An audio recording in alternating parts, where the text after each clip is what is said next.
来到了巴黎的西带岛这个方向。我身后方呢，这个就是大名鼎鼎的巴黎圣母院。很可惜，它在几年前呢大火烧掉了，我们没有办法看到它原始的模样。现在这个已经是重建的样子了，不过目前还是没有开放的。那今天会带大家走访这个西带岛这边，在这个岛上呢，也是周杰伦拍摄《告白气球》，很多地方都是在这边取景的。跟着我们一起前往吧。现在我们要先去，这里有一个地下墓穴，我们一起进去看一下啦。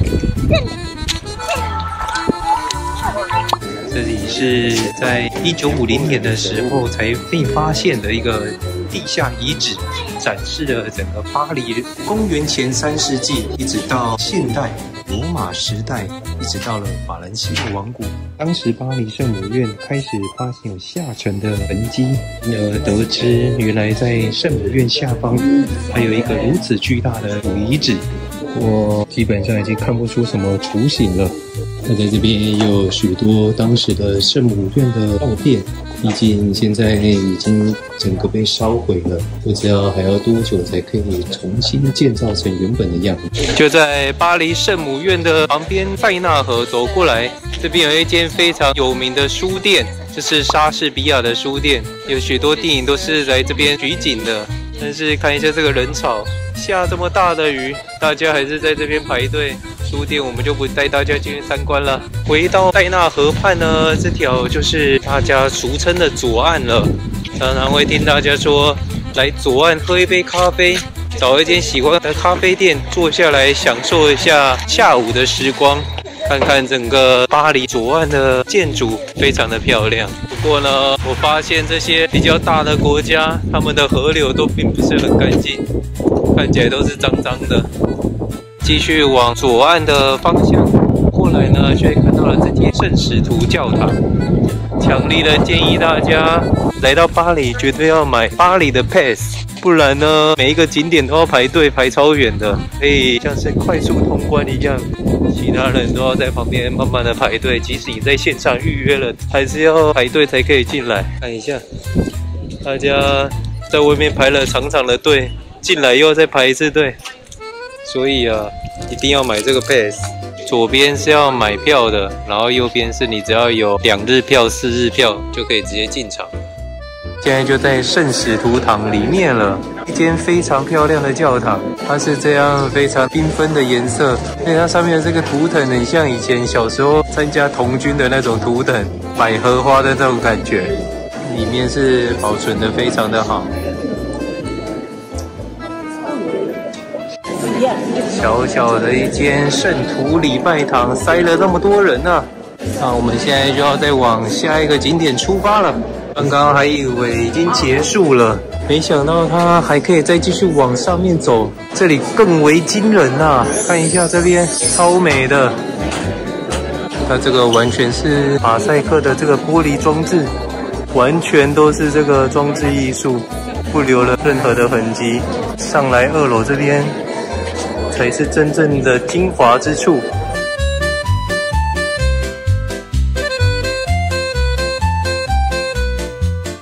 我回到了圣徒礼拜堂了，这次真的是要出去了。一开始还以为它就是小，Hello， 一开始原本就是以为是一间小小的礼拜堂而已，没想到里面是如此的惊艳啊！看一下，我们刚才就是在它的2楼的地方，非常的漂亮。从圣徒礼拜堂走过来呢，那间就是巴黎司法宫。那我们要再继续往前面，这边有一个重要的景点在这边，也就在隔壁而已。这间是巴黎古监狱，看来啊，就是经过了审判之后，就直接被关到这边了。这里就是巴黎古监狱了，一样是这样的哥德式的建设。不过蛮奇怪的，在地下这边呢，完全看不出有什么监狱的感觉。在巴黎，每个景点到处都是人啊，人山人海的。现在这间监狱呢，看起来更像是一间展览馆，就是展示一些贵族的用品。哇，那这样就回到1378年的时候发生什么事了？像在玩游戏一样。巴黎的旧监狱这边，还有这个在这边蛮丰富的活动，有点像是 AR 一样。看一下，在台北是这样，但是外面是什么都没有的，好厉害啊！这个 AR。现在进来这边就是关犯人的地方了，这样一间一间的，就是早期的监狱，真的已经看不太出来它是监狱了。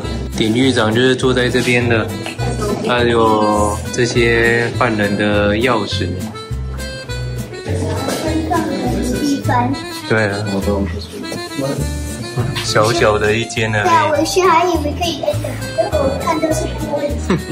关在这里面就是不见天日的，也不知道被关多久才可以出去，应该就关到死了吧？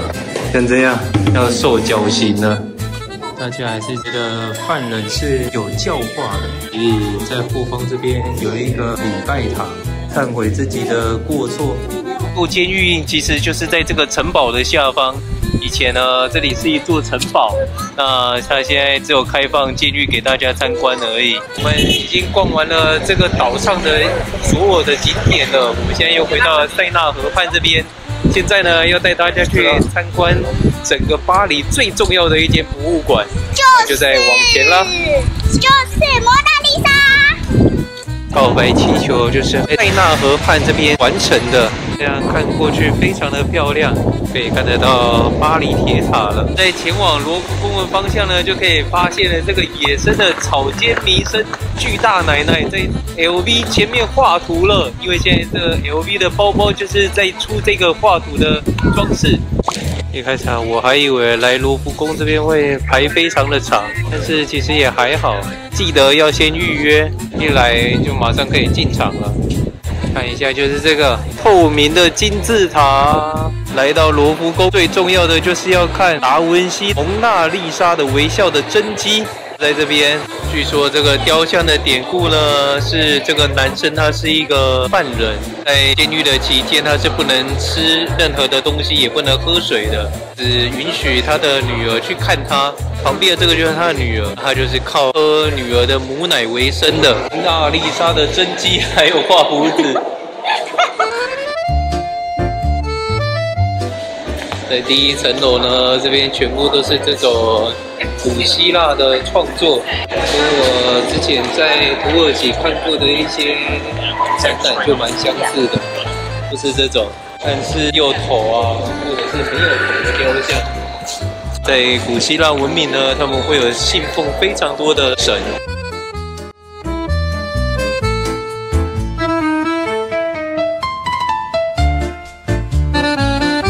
哇，那边很漂亮，这条就是阿波罗廊，看一下，全部是这样金光闪闪的。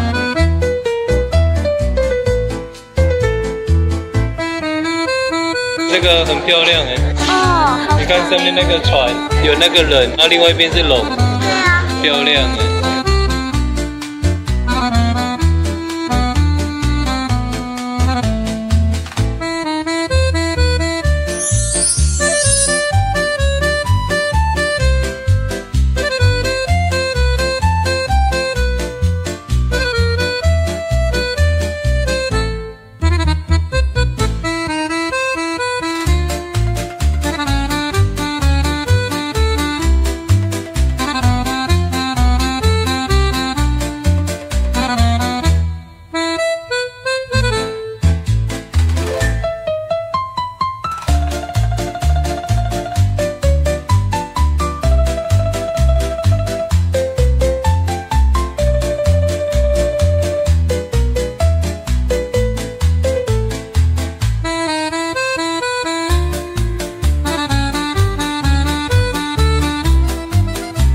带大家来到今天的最后一个景点了，香榭里舍大街上，两旁非常多的商家，精品店啊，是咖啡厅、餐厅都在这条大街上。那在大街的末端呢，可以看到一个拱门，这个是巴黎的凯旋门，这个也是为了庆祝当时拿破仑打仗胜利的时候凯旋归来而建立的这个凯旋门。现在就带大家过去看看啦。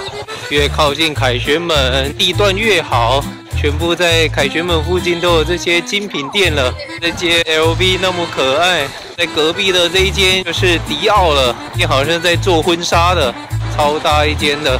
这一间 LV， 它在动哎。对啊，这间 LV 也有草间弥生，它好像在看我们一样。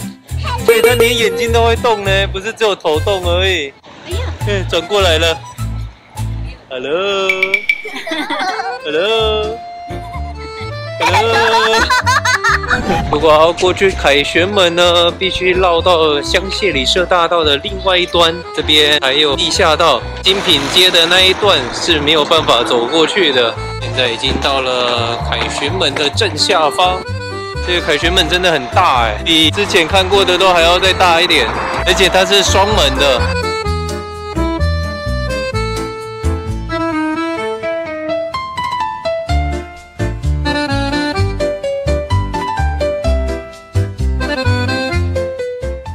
这边呢就是巴黎铁塔了，但看过去小小一个而已。我们今天去的地方就都是在这一带，这里就是香榭里舍大道，大概从最远的那边一路走过来的，看看这样不会很长，也是走了30多分钟。